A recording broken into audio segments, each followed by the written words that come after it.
A ship spar is attached at the base of a mast by a pin connection. The spar is a steel tube of outer diameter 80 millimeters and inner diameter 70 millimeter. The steel pin has a diameter of 25 millimeter, and the two plates connecting the spar to the pin have a thickness of 12 millimeter. The allowable stresses are: compressive stress in the spar is 75 megapascal. Shear stress in the pin is 50 megapascal. And the bearing stress between the pin and the connecting plates, 120 megapascals.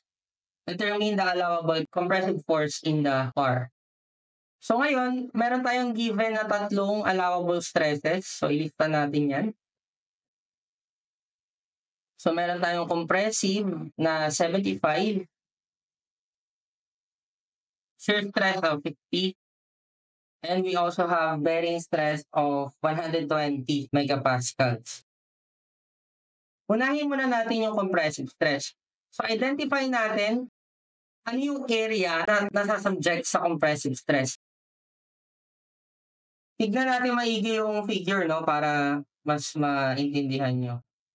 Ito yung spar, no? Kumbaga siya yung member. Siya yung unang nagre-receive ng force. Kung ito yung force mo, ayan, kung ano yung area ng spar, yun yung nasasubject sa compressive stress. Force over area, dapat hindi lumagpas sa compressive stress na 75. So, ang area ng spar, based sa description ng problem, is steel tube. The spar is a steel tube.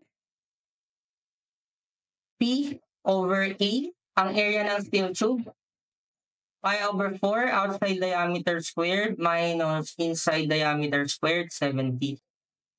Yan na ngayon yung aking actual stress. Hindi siya dapat lumagpas ng allowable stress na 75.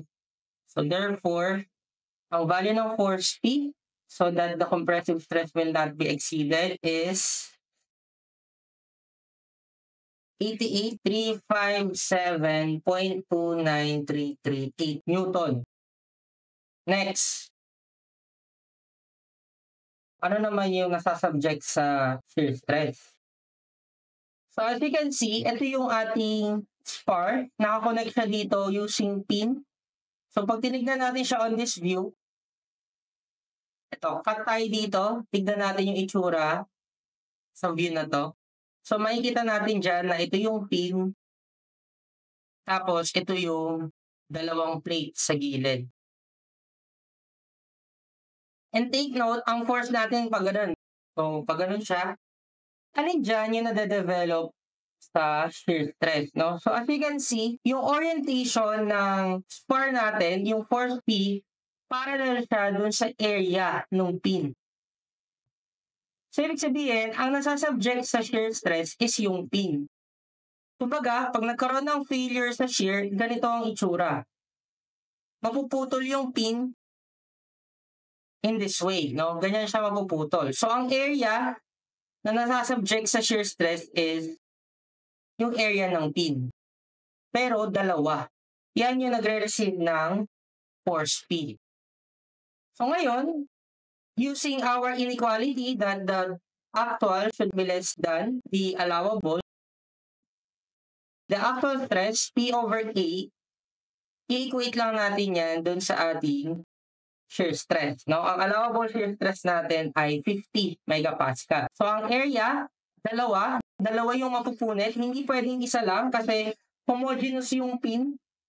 So ibig sabihin, once na masira itong area niya on this side, masisira na rin ito. Kaya dapat, ang i-consider natin na area ng pin ay dalawa. So 2 pi over 4, kasi pag tinignan mo sa gilid, tingin ka dito sa gilid, ang area ng pin ay circle lang. Kaya that is simply pi over 4 d squared. Makukuha mo na yung value ng force P so that the shear stress will not be exceeded. That is 49,087.38521 Newton. Okay, so ito yung allowable natin for shear. Next, for bearing naman, pag sinabi mong bearing, meron kang surface na bumabangga. Kung i-observe nyo dito, titignan nyo maigi, once na nag-apply ka ng load sa spar, yung plate mo, babangga rin yan sa pin. Kung ito yung pin, ito yung surface ng plate.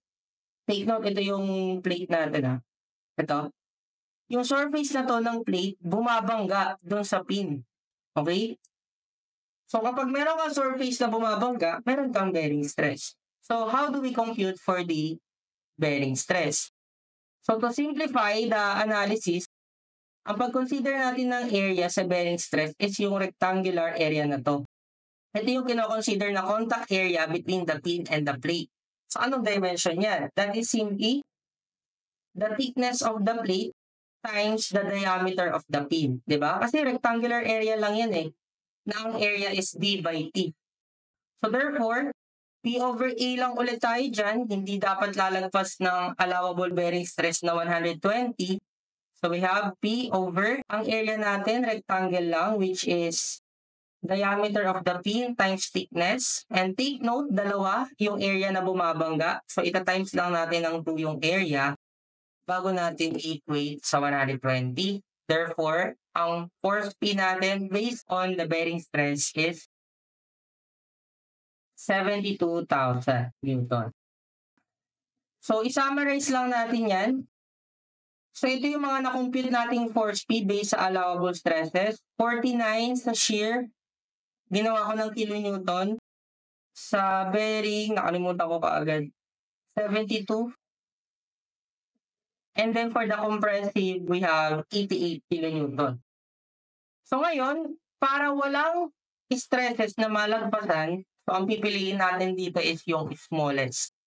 So kapag allowable force, ang pinipili is smallest, no? Kapag dimension ng cross-section, pinapataas natin yung value para mas lumakas siya.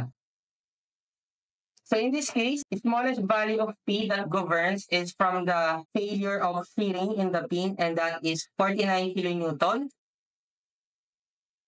And that is letter